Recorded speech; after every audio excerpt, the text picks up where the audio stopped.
ক্লান্ত শরীরে একটু শান্তির ঘুম, জীবনের সবচাইতে নিরাপদ সময়। কিন্তু বগুড়া শহরের শতাব্দী ফিল্ডিং স্টেশনের কর্মচারী ইকবালের সেই শান্তির ঘুম হয়ে উঠল তার জীবনের শেষ ঘুম।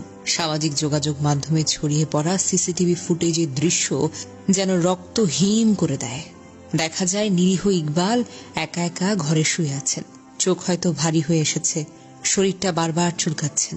মনে হচ্ছে যেন অদৃশ্য কোনো কণ্ঠ তাকে বারবার সাবধান করছে, উঠে যাও, উঠে যাও, তোমার বিপদ।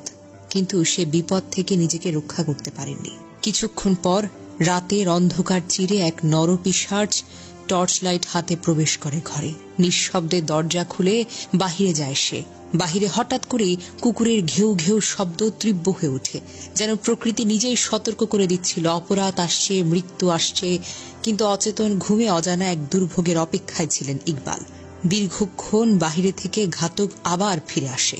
প্রথমেই দরজায় তালা লাগায়, এরপর স্বাভাবিক ভঙ্গিতে পানি খেয়ে নেয়, যেন সামনে যা করতে যাচ্ছে তার জন্য তার শক্তি সঞ্চয় করতে হবে, শক্তি সঞ্চয় করছে। তারপর যা ঘটল তা কল্পনা করাও যেন ভয়ঙ্কর। লুকানো একটা হাতুড়ি দিয়ে একের পর এক করতে থাকে ইকবালের মাথায়। প্রথমে আঘাতেই কান বেয়ে গড়িয়ে পড়ে লাল রক্ত, কিন্তু রক্ত দেখেও থামেনি সেই হিংস্র দানব, বরং আরো উন্মত্ত হয়ে যায়। ইকবালের মুখের দিকে আঘাত হানতে শুরু করে। নিরপরাধ এক মানুষ অসহায়ভাবে ঘুমের মধ্যেই দুনিয়া থেকে বিদায় নিলেন। ইকবালের মৃত্যুর দৃশ্য এতটাই ভয়ঙ্কর ছিল যে ভাইরাল হওয়া সেই ভিডিওতে শেষ পর্যন্ত কেউ সাহস করে দেখতে পারেনি। 4 বছর ধরে তিনি শতাব্দী ফিল্ডিং স্টেশনে চাকরি করেছিলেন। সংসারে ছিল স্ত্রী ও সন্তান। তাদের জন্য দিন রাত খেটে যেতেন ইকবাল। ভাগ্যের নির্মম খেলায় কর্মস্থলই হয়ে উঠল তার কবর। খুনিরা তাকে নৃশংসভাবে হত্যার পর মরদেহটা রেখে যায় স্টেশনের ঘরে।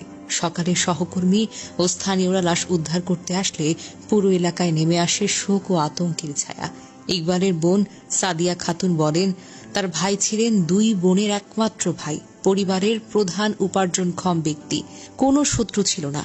ইকবালের স্ত্রী নূপুর খাতুন, যিনি 5 মাসের অন্তঃসত্ত্বা, এই ঘটনায় গভীর শোকে বিহ্বল। সাদিয়া তার ভাইয়ের খুনিদের দ্রুত শনাক্ত করে দৃষ্টান্তমূলক শাস্তির দাবি জানিয়েছেন। বগুড়ার অতিরিক্ত পুলিশ সুপার হোসাইন মোহাম্মদ রায়হান গণমাধ্যমকে জানান, এটা একটা নৃশংস হত্যাকাণ্ড। পুলিশ ঘটনাটি গুরুত্বের সাথে তদন্ত করছে এবং ঘাতককে গ্রেফতারে অভিযান চলছে।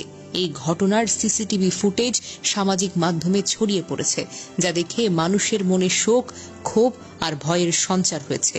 ফুটেজের নৃশংসতা এতটাই ভয়াবহ যে অনেকে তা দেখার পর্যন্ত সাহস পায়নি। এই ঘটনা সমাজের নিরাপত্তাহীনতার একটা চিত্র। কুকুরের ঘেউ ঘেউ শব্দ, ইকবালের অজান্তে শরীর চুলকানো, এসব দৃশ্য যেন একটা ট্র্যাজেডির পূর্বাভাস দিচ্ছিল। কিন্তু ইকবালকে বাঁচানো গেল না। এক মুহূর্তের ঘুম ইকবালের জীবন কেড়ে নিল। পরিবারের সব স্বপ্ন চুরমার হয়ে যায়। এ কেমন নরপিশাচ ঘাতক? কেনই বা এমন নৃশংসভাবে একজন সাধারণ মানুষকে হত্যা করল? এমন প্রশ্নে আজ কাঁপছে গোটা বগুড়া শহর।